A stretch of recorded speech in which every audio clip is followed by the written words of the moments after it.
Hi and welcome to the live debate this evening.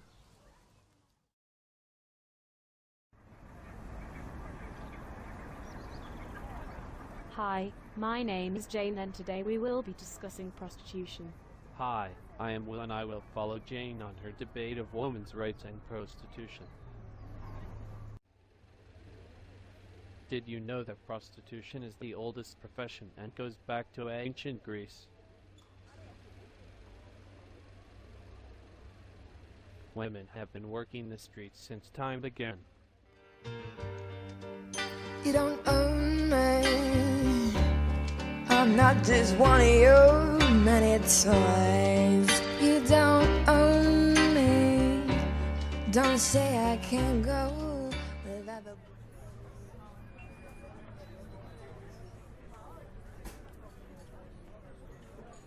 Did you know that 80,000 of the UK's population are prostitutes?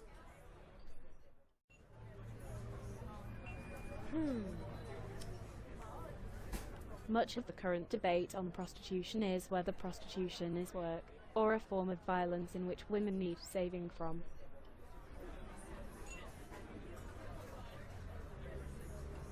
Like most commercial transactions under capitalism, prostitution is based on the sale and purchase of commodity. However, when the prostitute sells her body, the client does not own her body. Some feminists and socialists object the idea that a woman sells a service, not a body. A prostitute is able to represent all the terms within capitalist production.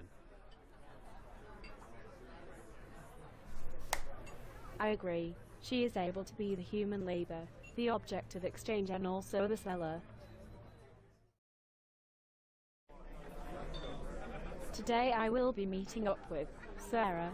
Sarah is a former prostitute who has managed to turn her life around.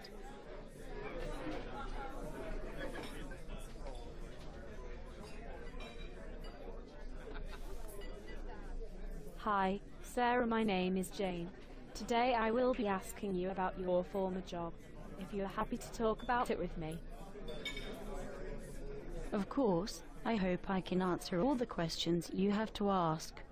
Thank you, Sarah. So when did you first start working the streets? I was about 18.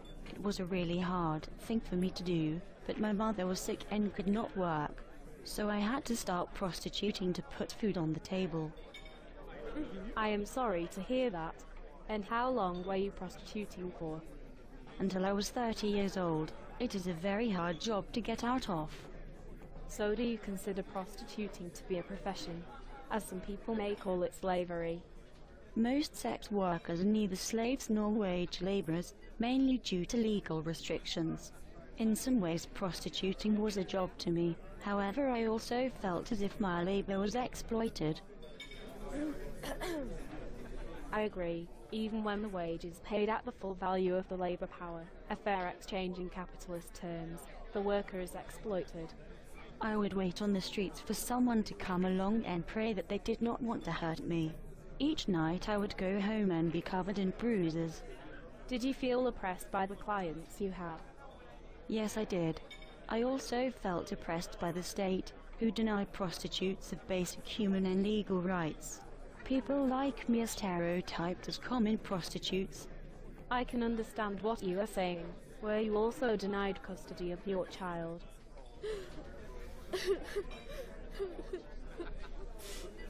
I was indeed. Women who have convictions of prostitution are often denied custody of their children.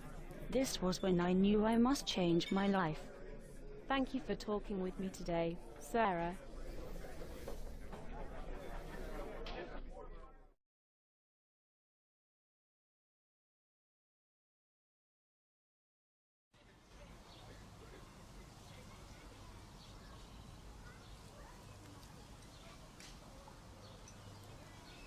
Hi Jane, so how was your meeting with Sarah? It was very emotional. She told me that she felt alienated from the rest of society during her time as a prostitute.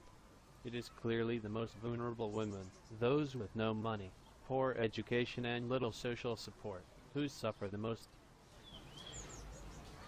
Later on the show we'll be discussing sex surrogates. and the difference between prostitution and sex therapy.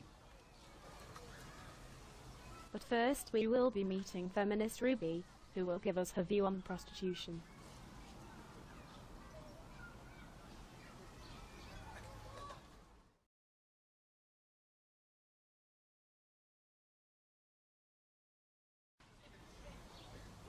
Hello, Ruby. I would like to ask your opinion from a feminist perspective of prostitution.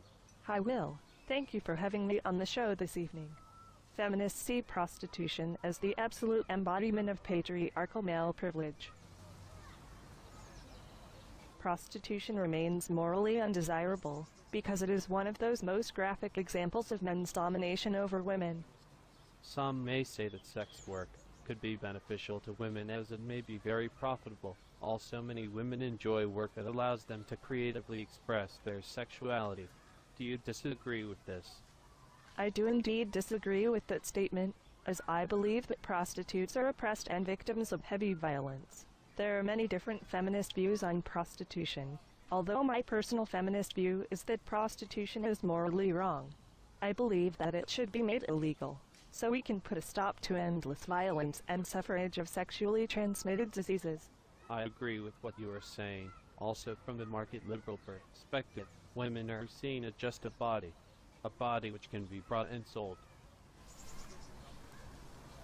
Thank you for sharing your views on our show today. Thank you for having me.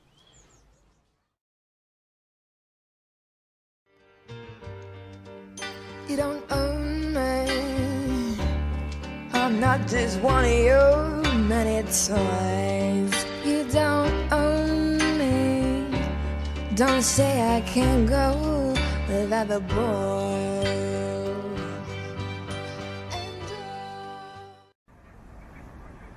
This evening I will be meeting up with one of America's 30 registered sex surrogates. Hopefully he will be able to give us more information on what sex surrogates are all about.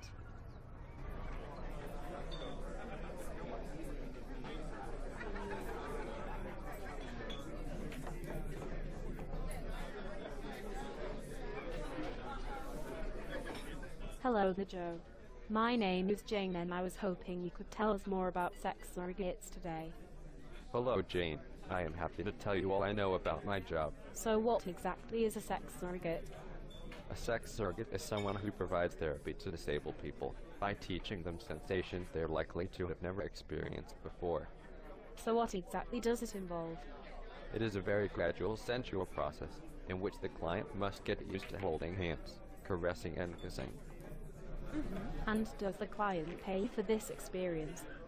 They do. Typically in America, a client will pay around $200 for each session. This is a similar price to ordinary therapy. Bless me. So what is the difference between the common prostitute and a surrogate partner? There is a stigma attached to sex surrogates, as many people are unaware of the facts. Differently to prostitution, you can't just go out and get a surrogate partner. You must be referred by a sex therapist. This is often a last resort. So paying for sex is illegal. However, paying for this therapy is not. That's correct. Not all surrogate partners have sex. Intercourse is a very small percentage of what surrogates do. It is mainly skill building to help with later experiences. So a surrogate's job is much safer than common prostitution.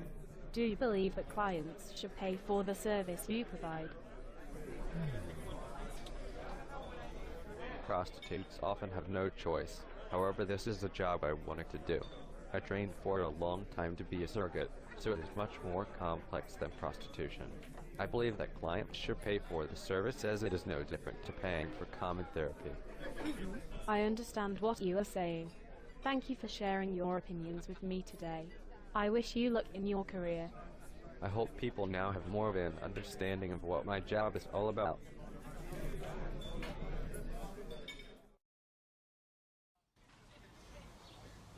We are coming to the end of our show this evening. However, after hearing from Sarah, Ruby and Joe, how do you feel about sex selling?